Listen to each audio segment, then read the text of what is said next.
Salut à toutes et à tous, bienvenue dans Culture T, votre émission entièrement dédiée, dévouée, consacrée à vos villes, à vos territoires, à travers vos artistes. Cette semaine, je vous propose un regard particulier sur ces artistes sans frontières et qui très souvent ont un lien particulier avec la France. Tout de suite, le menu, le sommaire de votre émission.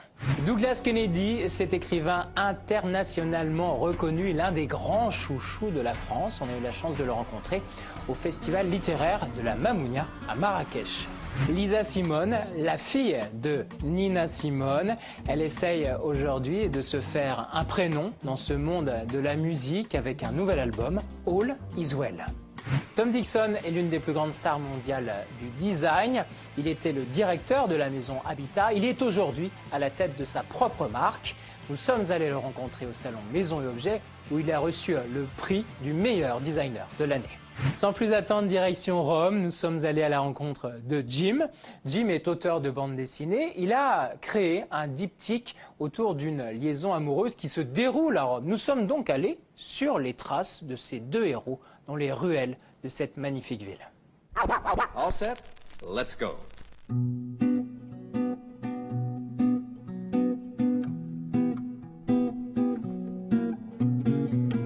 C'est l'histoire d'une promesse lancée en l'air comme ça lorsqu'on a 20 ans. On se retrouvera pour la nuit de nos 40 ans. 20 ans plus tard, Raphaël vit avec Sophia. Quelques jours avant ses 40 ans, elle reçoit une vieille cassette VHS. C'est Marie, l'amour de ses 20 ans, qui lui rappelle leur promesse. Jim nous emporte dans un tourment amoureux le temps d'un week-end à Rome. La ville éternelle lui a servi de décor pour accueillir ces deux personnages. C'est pas une histoire au départ, c'est-à-dire que c'est une envie de dessiner. C'est vraiment la ville, c'est vraiment les façades, c'est l'atmosphère. Je suis venu à Rome et je suis rentré chez moi et j'ai fait des pages. Je me suis retrouvé avec une dizaine de pages et j'avais pas d'histoire. Il faut jamais le prendre dans ce sens. Donc j'ai dû après me casser la tête pendant des mois à trouver une histoire. Et c'est voilà, c'est venu de cet endroit-là. C'est quelque chose d'un peu sexy, il y a quelque chose dans les façades et tout ça. C'est pas des fenêtres alignées, c'est toujours plus que ça. Donc moi ça me permettait de réunir deux choses que j'aime bien, dessiner effectivement des belles architectures un peu nourries, des couleurs et tout ça, et puis dessiner des femmes aussi. Donc voilà, j'ai marié ces deux passions dans la bande dessinée. On trouve dans le travail de Jim un plaisir certain pour la mise en scène et le détail. Jim travaille l'émotion à travers sa plume et ses pinceaux. C'est marrant le dessin parce que ça joue à pas grand chose. C'est des choses dans la paupière et tout ça. C'est essayer de marquer la personnalité, la vie. En fait, c'est pas tellement dans ce qu'on raconte. Enfin, il faut pas le dire frontalement. Il faut le dire de façon détournée. Il faut pouvoir le ressentir. Moi, j'aimais bien que le personnage, on sente qu'il ait son âge, qu'il a un certain poids, un passé, des questions et tout ça. C'est des détails de ligne. C'est des détails sur le regard. C'est le détail d'une bouche. C'est des petites rides. C'est des choses comme ça. Et j'aime bien jouer avec ça. Jouer sur l'amertume. Jouer sur l'intériorité, sentir le sentiment du personnage en fait. Si on les sent pas vivants, si c'est juste une aventure, ça m'intéresse pas. Je veux juste qu'on se dise, je suis un peu lui, enfin, et les choses le bouleversent, donc peut-être que ça va bouleverser le lecteur. La balade se poursuit dans les ruelles et les places de Rome. Comme ces personnages, nous découvrons leur univers pour comprendre la création d'une bande dessinée. Il suffit parfois d'une ambiance, d'un lieu, pour créer une case, une scène. Là, ce qui est marrant dans ce lieu, c'est que c'est la première image qui a démarré la bande dessinée. Et ça faisait partie des images qui me restaient en tête, sur lesquelles j'ai cherché à me dire après, qu'est-ce que je vais raconter comme histoire. C'est pas réfléchi, c'est vraiment comme quand tu es posé là et que tu regardes, tu te dis waouh. C'est par moments on a envie de ça aussi. C'est-à-dire que jouer avec les personnages, jouer avec les dialogues, essayer de caser des choses profondes, faire parler les gens et les sentiments. Et puis par moments juste avoir de l'image et dire waouh, c'est juste beau. Outre le diptyque d'une nuit à Rome aux éditions Bambou, Jim nous a livré au mois d'octobre un album Entretien, où il s'exprime sur la création de ces personnages qui lui collent à la peau. L'aventure continue au-delà d'un week-end.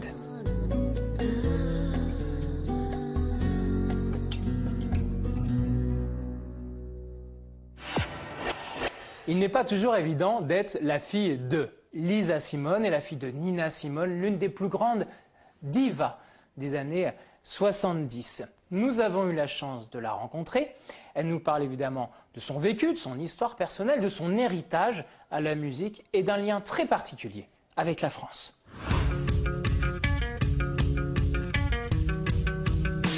All right, let's go. Okay.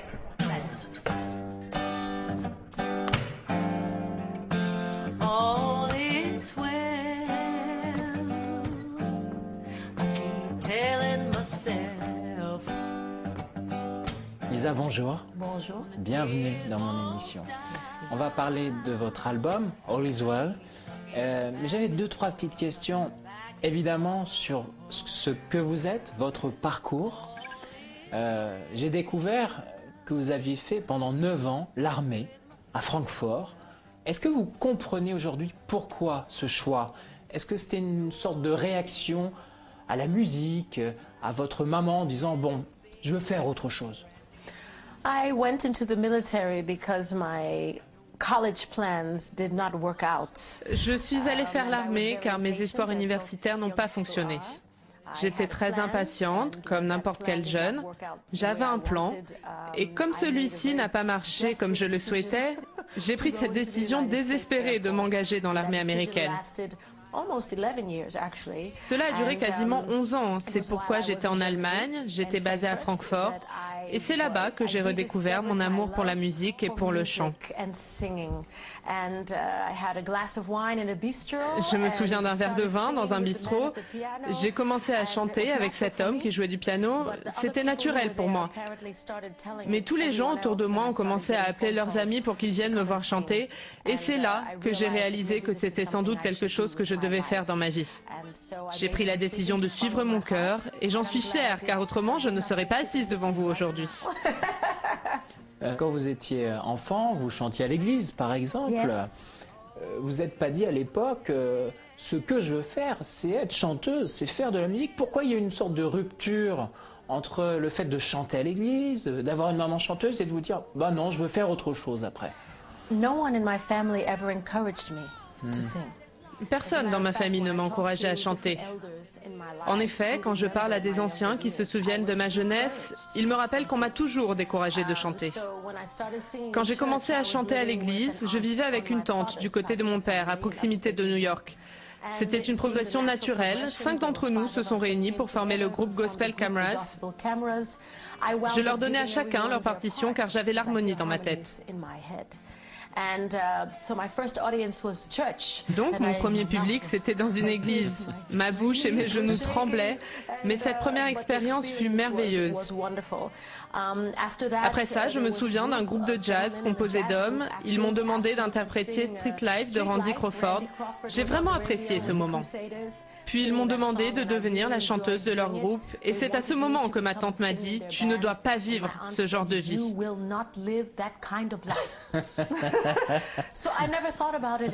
Donc je n'y ai plus pensé, j'ai continué mes études, ça n'a pas fonctionné comme je l'ai dit. Ensuite l'armée et finalement la musique n'a pas refait surface avant ce verre de vin dans ce bistrot. Et là, tout est devenu naturel. C'est pourquoi il y a eu tant d'années où je n'ai pas chanté du tout. Alors bien sûr, j'ai annoncé à ma mère et à mon père ma décision. Ma mère m'a répondu « Pourquoi ?» Elle était peut-être inquiète pour vous. Oui, elle était vraiment. D'un côté, elle appréciait vraiment lorsque je chantais, elle croyait vraiment en mes capacités, mais elle connaissait aussi comment fonctionnait ce business. Alors, en tant que parent, elle disait « Oh, mon bébé, écoutez-la, elle est merveilleuse !» Et d'un autre côté, « Oh, mon bébé, mais que va-t-il lui arriver ?» Quant à mon père, il voulait que je fasse autre chose. Il n'y a pas cru jusqu'à ce que je fasse Broadway à travers différentes comédies musicales. Et là, il m'a dit, peut-être que tu as du talent. Ça devrait marcher pour toi. You know, they're talking about a revolution.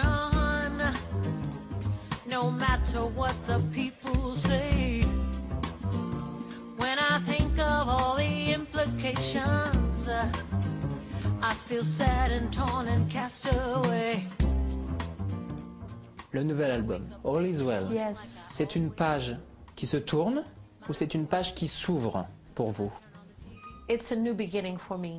C'est un nouveau commencement pour moi. Comme vous le savez, au début de l'album, j'explique que pour entraîner un nouveau commencement, il faut entraîner une fin. C'est très vrai pour moi dans les différentes expériences de ma vie. J'ai fermé la porte sur différents aspects de ma vie qui m'étaient très douloureux et j'ai choisi de vivre ma vie dans un autre pays pour tout recommencer. Comme ces fleurs qui s'épanouissent, la chanson All-Is-Well que j'ai composée explique concrètement comment j'ai choisi de vivre ma vie. Ça commence ici et ici. C'est donc un nouveau début et je suis très heureuse de pouvoir chanter, de faire une tournée avec ces chansons qui transcendent ce que j'ai dans le cœur, dans l'esprit, dans ma voix, mon message aussi, car je dois continuer cet héritage. C'est très agréable de se sentir forte et parfaitement claire dans mon esprit, de savoir quelle est ma part de cet héritage.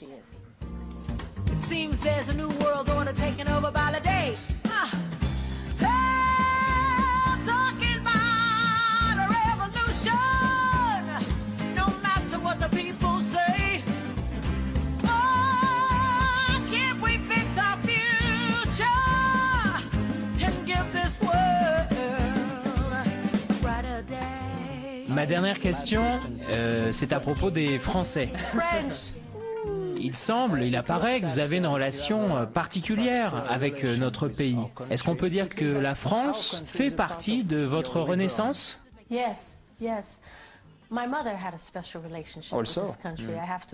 Oui, ma mère avait déjà une relation particulière avec la France. Je dois commencer par là. Elle a quitté l'Amérique pour de nombreuses raisons. J'ai pris la même décision de quitter l'Amérique, mais pour mes propres raisons. C'est intéressant de voir ce chemin parallèle. Quand je suis venue en France, c'était en 2012 pour donner un spectacle au Parc Floral, ici à Paris.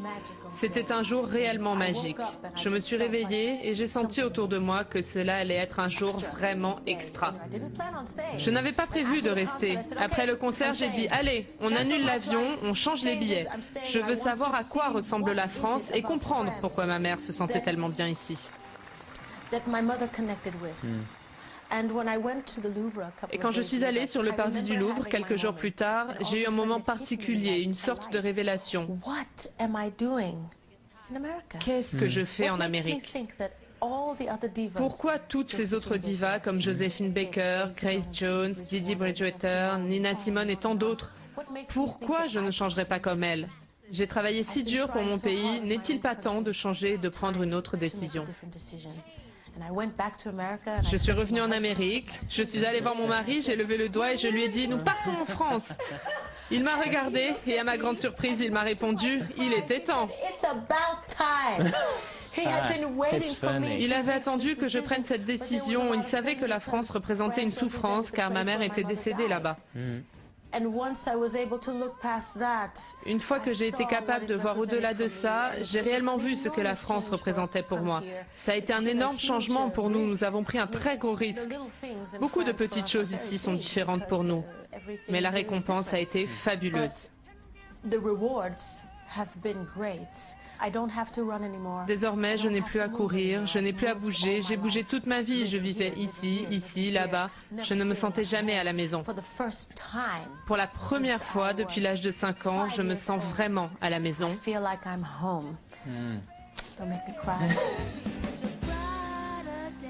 Et c'est ici. Depuis quelques années, les grands hôtels ont franchi le pas en créant des festivals littéraires. L'un d'entre eux, la Mamounia, en est à sa 5e édition. L'une des particularités de ce prix littéraire est de consacrer un écrivain marocain en langue française. Tout de suite, direction Marrakech, la Mamounia.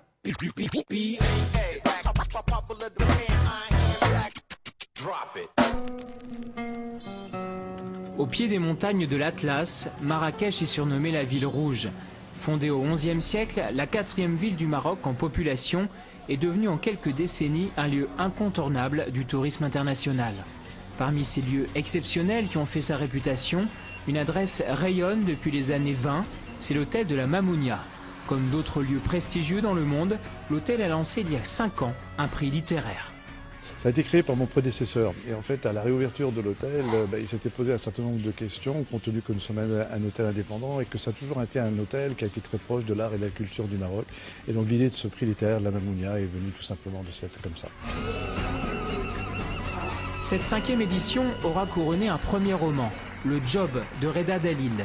En compétition avec 7 autres ouvrages marocains en langue française, Reda Dalil a quasiment fait l'unanimité au sein du jury. On a été 8 à être sélectionnés, les bouquins étaient magnifiques. Et le fait que le jury finalement ait décidé de couronner mon livre, pour ainsi dire, c'est en même temps une surprise, puis une consécration, c'est une fierté incroyable. Franchement, je sais même pas les mots.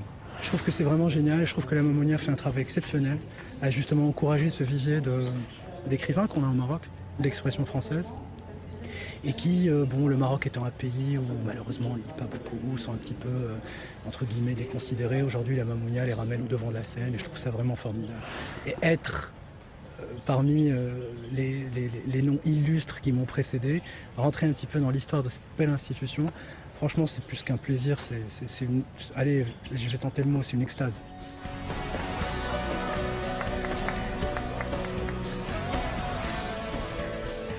Il s'agit d'un catch-up.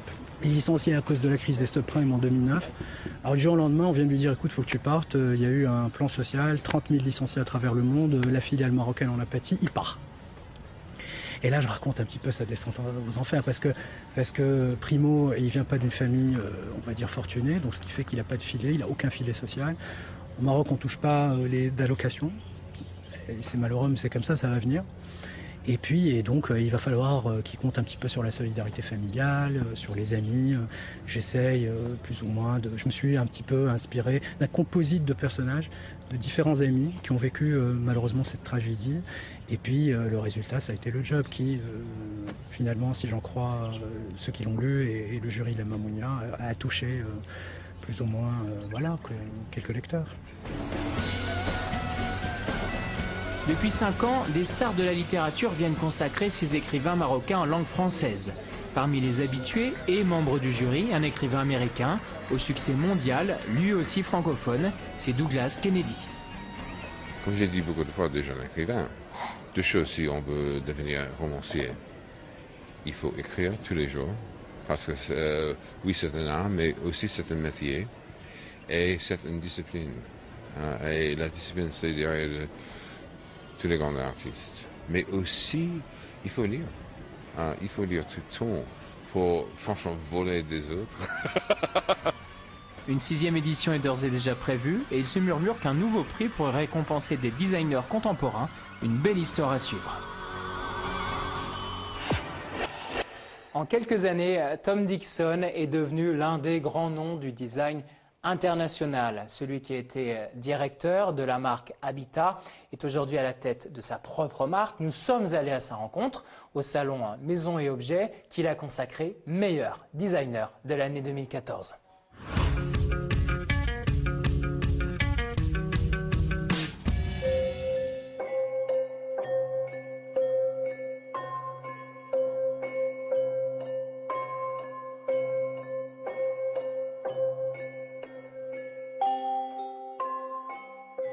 Tom, bienvenue dans Culture T.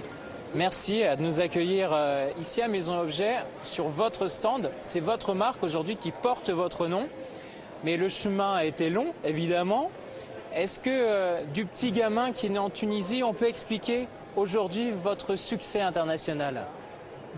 C'est un énorme mystère, même pour moi. Alors, je ne sais pas comment expliquer, mais j'ai eu beaucoup d'aventures. Des aventures dans la musique, des aventures dans la fabrication des choses, des aventures aussi en direction créative. Mais maintenant, j'ai finalement, depuis les 10 dernières années, trouvé un peu le format qui me convient. Alors, j'ai pris un peu des idées de la mode, du point de vue comment structurer une boîte autour de soi-même. La majorité des autres designers, ils passent leur temps en studio, à travailler pour les autres. Moi, j'ai décidé de créer moi-même ma marque à mon nom et on va voir comment ça va marcher, quoi. Quand vous voyez tous ces objets, vos créations, est-ce que vous dites finalement il y a une part évidente de mon enfance, de mon parcours, du rock'n'roll? Est-ce que tout ça est concentré dans ce qu'on voit ici? Je pense que j'ai beaucoup appris au sujet de la création soi-même dans la musique. Il ne faut pas dire que c'est influencé par la musique, mais la façon qu'on crée ces chansons à soi, on va en scène sans avoir eu un certificat musical, c'est vraiment quelque chose que j'ai pris avec moi.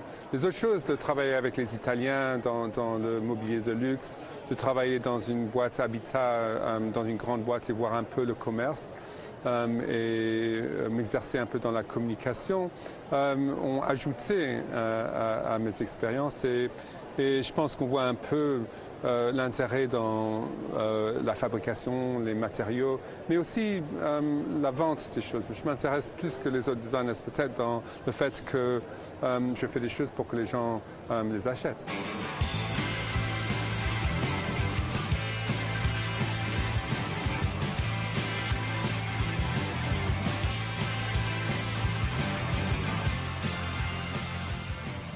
Vous êtes aujourd'hui évidemment un créateur, mais est-ce qu'on peut dire que vous êtes tout simplement un artiste? Parce que vos créations sont dans des musées, dans le monde entier, donc ça va au-delà finalement. Vous êtes devenu une sorte d'artiste qu'on expose un peu partout? Je ne pense pas que je suis artiste. J'utilise beaucoup des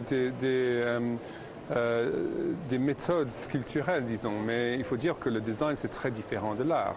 La vérité, c'est que le design devrait au moins avoir un petit moment pratique, n'est-ce pas? Tandis que l'art n'a pas besoin de l'être.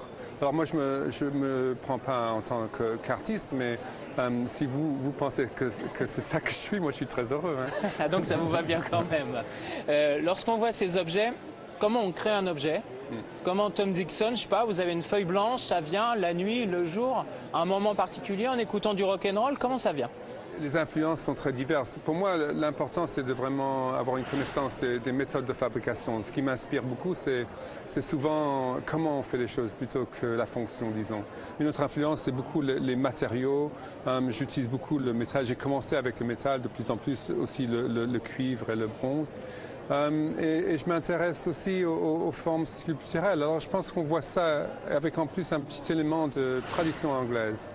Refait pour le monde moderne, j'espère. Ouais. Ça veut dire que lorsqu'on voit des objets à vous en verre, vous savez, vous imaginez le maître verrier en train de souffler le verre, en train de travailler le verre. Pareil pour le métal, vous savez comment c'est travaillé. Finalement, il y a un retour à la main. Le travail à la main, c'est important pour vous. Le travail à la main, c'est très important, je veux dire, mais en même temps, le travail digital est très important. Et maintenant, de plus en plus, les fabrications des objets sont faites avec des outillages aussi digital. Ces objets-là sont fabriqués avec des ordinateurs, hein, tandis que ceux-ci sont faits très main. Alors je m'intéresse dans tous les procédés de fabrication, pas juste la main et les outils modernes. Et ce que j'aime vraiment, c'est de pouvoir mettre ensemble une collection entière, de la communiquer et de mettre ensemble aussi dans des contextes pour les vendre aussi.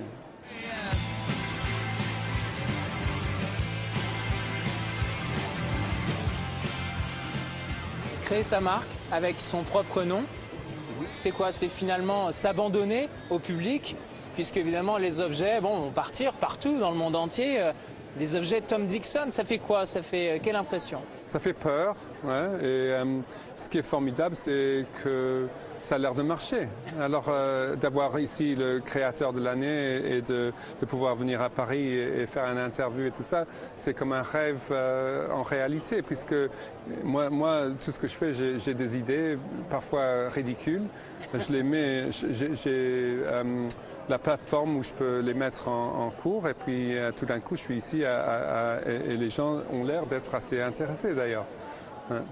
J'ai une dernière question par rapport à la musique.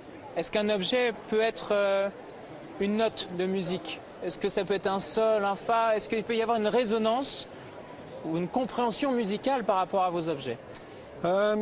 J'ai toujours pensé que je pourrais mettre ensemble plusieurs de ces objets et faire une batterie ou une trompette, n'est-ce pas? Mais je ne pense pas que pour moi la musique c'est une chose complètement différente. J'ai pris beaucoup de la musique, mais pas tellement les formes.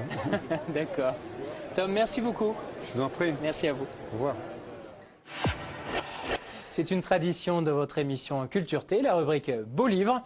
Et pour cette rubrique, énormément de nouveautés dans plein de secteurs culturels différents. C'est parti.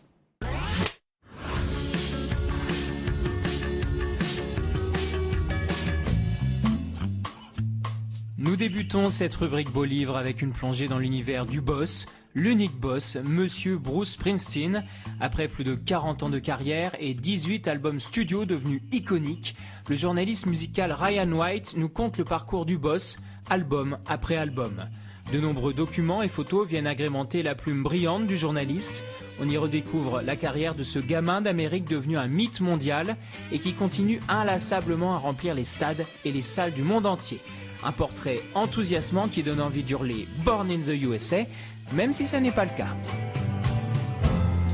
Loin du boss, mais tout aussi iconique, bienvenue dans l'excellence des livres rares avec la sortie du nouvel ouvrage des éditions Diane de Cellier, consacré à l'écrivain et poète Chrétien de Troyes.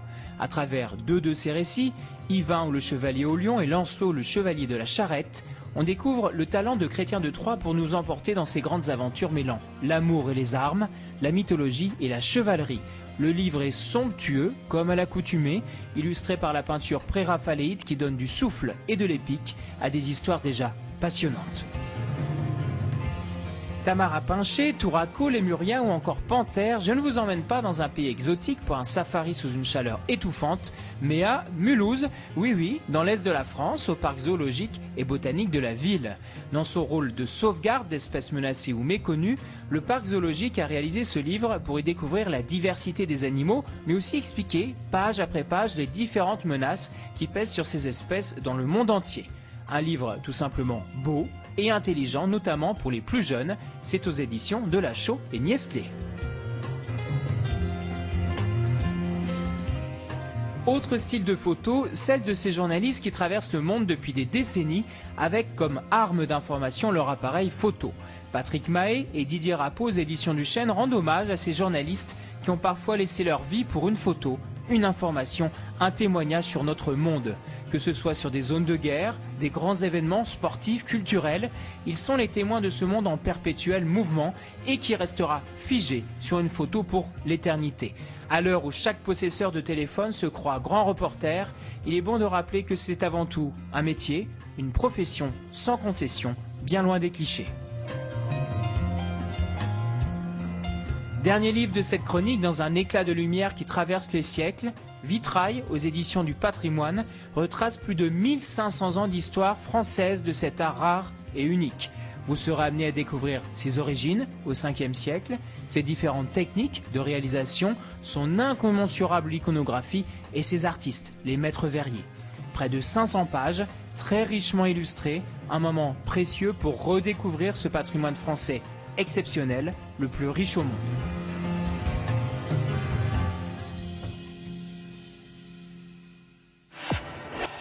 C'est la fin de votre émission Culture T. Merci de nous avoir suivis. Je tenais à remercier toutes les équipes du Bouddha Bar Hotel à Paris pour nous avoir accueillis, nous avoir permis de tourner les plateaux de cette émission. Tous les rendez-vous, c'est le jeudi matin, ma chronique bande dessinée, dans Métro News. Le vendredi, c'est dans Télé Loisirs. Et évidemment, les réseaux sociaux, avec mon profil, celui de Public Sénat, pour découvrir tous ces artistes qu'on a la chance de rencontrer. Ciao et à bientôt pour d'autres aventures dans Culture T. C'est bon? Adopté.